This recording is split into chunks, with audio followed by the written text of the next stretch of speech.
SHMACKEMAGOB people, what's up? I'm here to talk about the new Ghost album. It just came out today really, but I'm putting this up tomorrow. And I got it. And it's really, really good. Impera is the name of the album, and it's you know, a lot of times when I buy albums, people always say, "What color vinyl did you get?" Well, I'll show you my favorite color of vinyl. Can you see that? It's black. Black is my favorite color of vinyl. And lucky me, it's always cheaper. Now, as far as color vinyl goes, back in the day, color vinyl sounded like shit.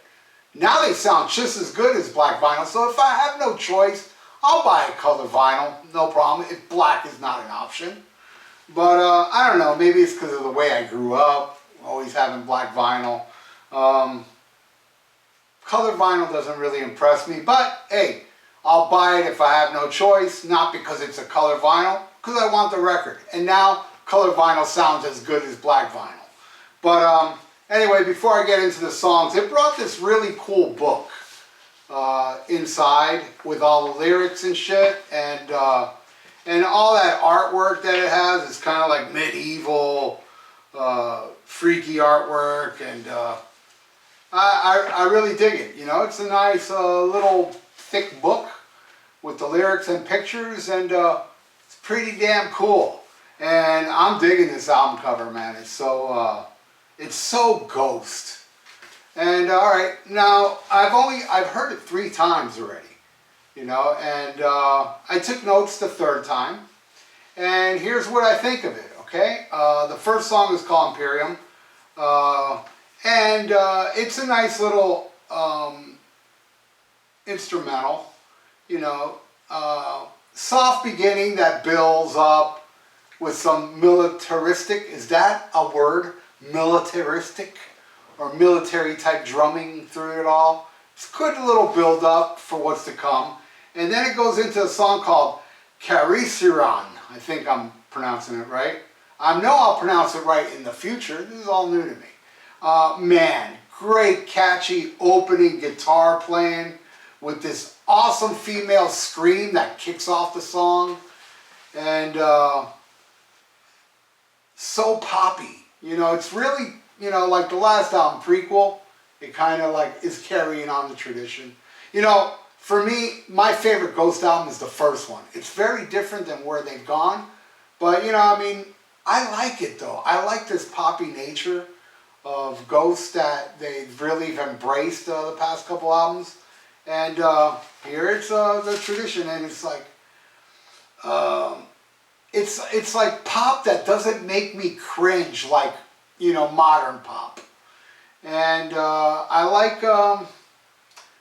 love Tobias's voice, and the middle section of the song is kind of proggy but still pop at the same time.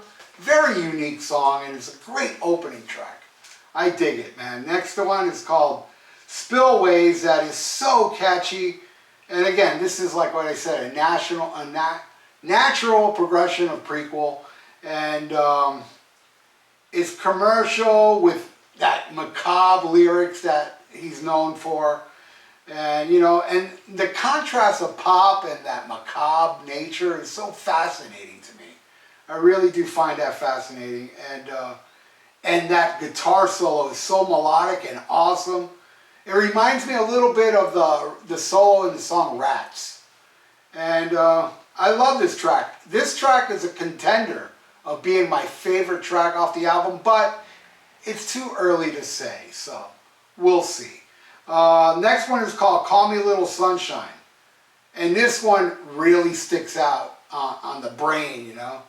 It's more of a darker tone to the song, and that you will never walk alone section is so damn memorable. And it was wise to make this the single, the recent single. I think it's an awesome song. Who knows, maybe that'll be my favorite in the future.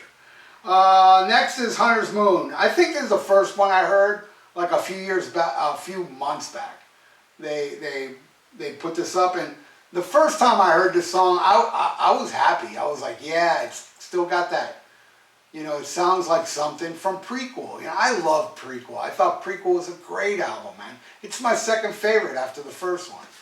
And even though it's so different and it's pop, I love this type of pop. I think it just works. I think, I wrote here that I think Tobias is a musical genius.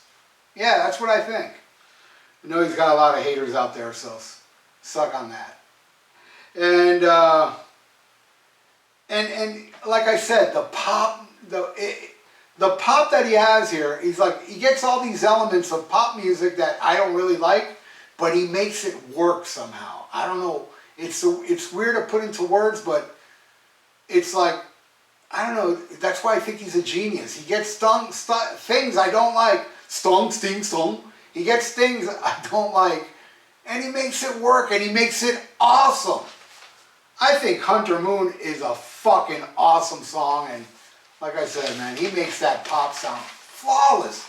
It's like a flawless nature to his music. It sounds like, you know, a no-brainer to him, and that's what makes him a genius to me. All right, the next song is called Watcher in the Sky. Now, this is a weird one. This one may grow on me. Now, what I've seen online from people, a lot of people have been pointing at this one as their favorite track off the album. And I'm like, oh man, I mean, I don't hate it. I think it's okay, but it hasn't grown on me yet, which goes to show there's many superior people out there that it didn't need to grow on them. So if this ends up being my favorite song in the future, then those people are superior. But if it doesn't, then I take it back. They're not superior. Nobody's superior when it comes to music. It's all personal, not science. I know I say this a lot because there's too many dope pickle whistlers that leave comments going, what are you talking about? What was the one I put on the other day? I put up some Aerosmith thing, and I can't remember what the guy wrote, but it was something to the extent of, how the fuck do you like this more than that? You know, it's like, because it's personal, you dingbat. Jesus.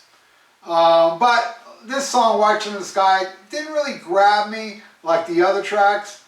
I love some of the riffage and the flow, and it may grow on me. Jury's out. All right, the next one is called Dominion, a creepy funeral dirge instrumental. I absolutely love this song. It's so kind of like melancholy and dark, and I love the build up to like the classical music it has. It's kind of like a pretty heavy section. Love it, and that one goes into 20s.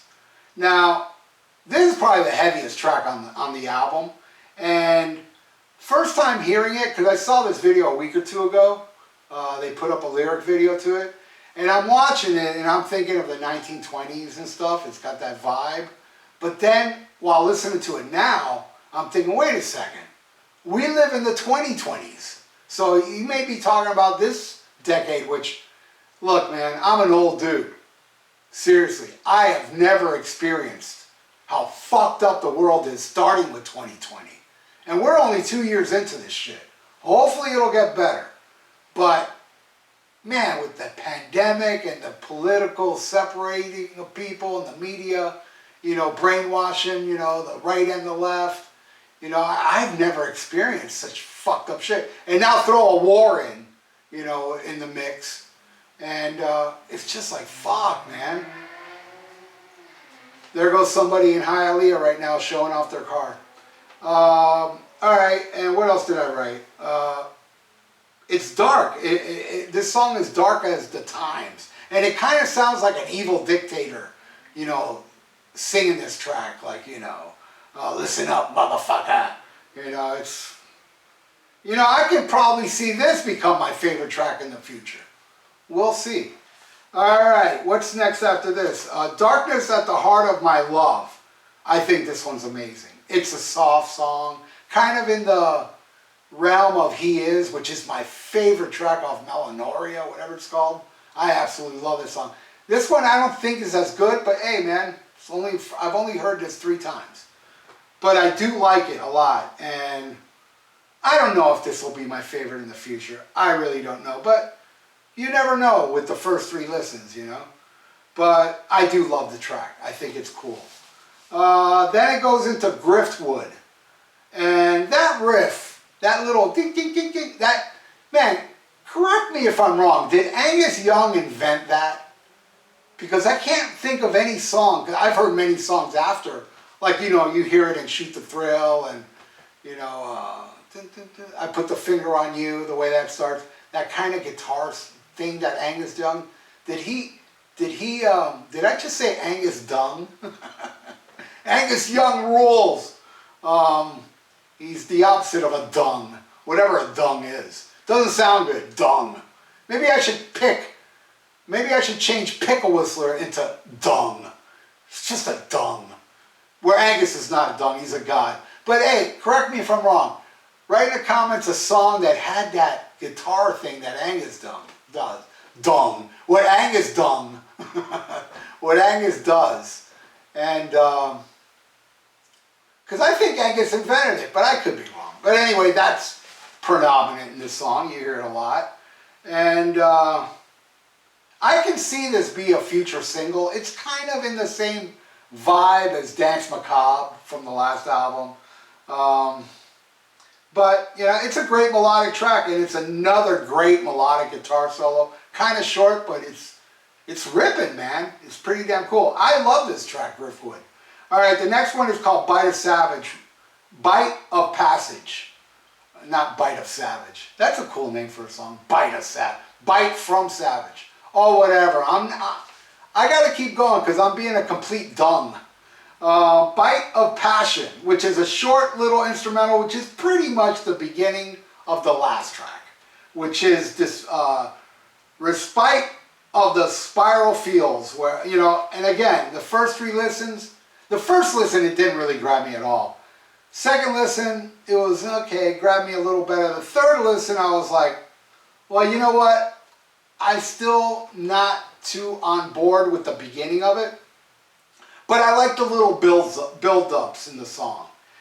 And but I can't say I'm totally fully on board with this tune yet. It may grow on me, but I think the solo is really cool. And there is a similarity in one section where it gets keyboardy and the guitar's going do-do-do-do-do-do-do. It reminds me a lot of Still of the Night from Whitesnake, that section in Still of the Night where it's going do-do-do-do-do-do.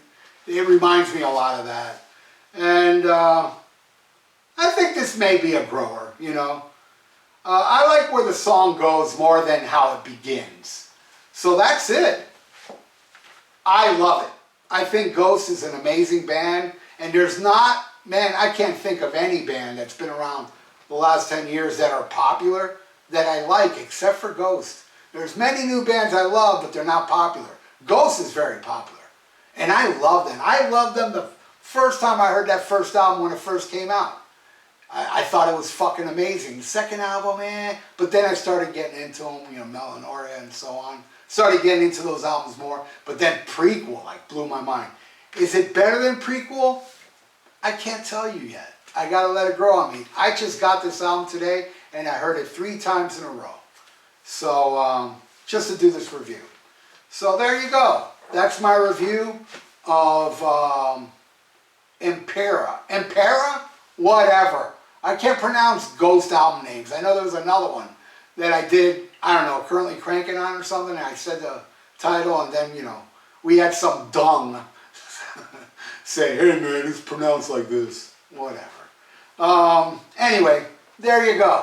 So thank you so much for watching, everybody. If you'd like to donate, I got a PayPal in the description below. And please subscribe to my channel if you have not.